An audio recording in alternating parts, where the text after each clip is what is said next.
اگر یتیم بچہ اعوان ہو تو کیا اسے زکوٰۃ دے سکتے ہیں؟ بھائی سید کو زکوٰۃ نہیں دے سکتے.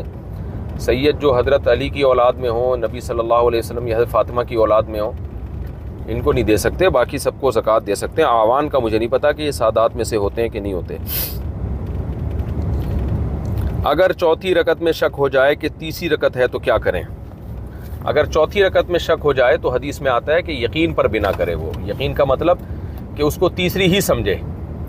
تو البتہ اس بات کا امکان ہے کہ ہو سکتا ہے چوتھی ہو، لہذا اس کے بعد وہ قعدہ کرے گا، یعنی بیٹھے گا، اتحیات پڑھ کے کھڑا ہو جائے گا. اب جب اتحیات پڑھ کے کھڑا ہو جائے گا یہ تو ہو سکتا ہے یہ 5ویں رکعت ہو سکتا ہے چوتھی رکعت ہو. اور اس کے بعد کیا کرے گا؟ اتحیات پڑھ کے سجدہ سہو کر لے گا وہ، تو اس کی نماز ادا ہو جائے گی.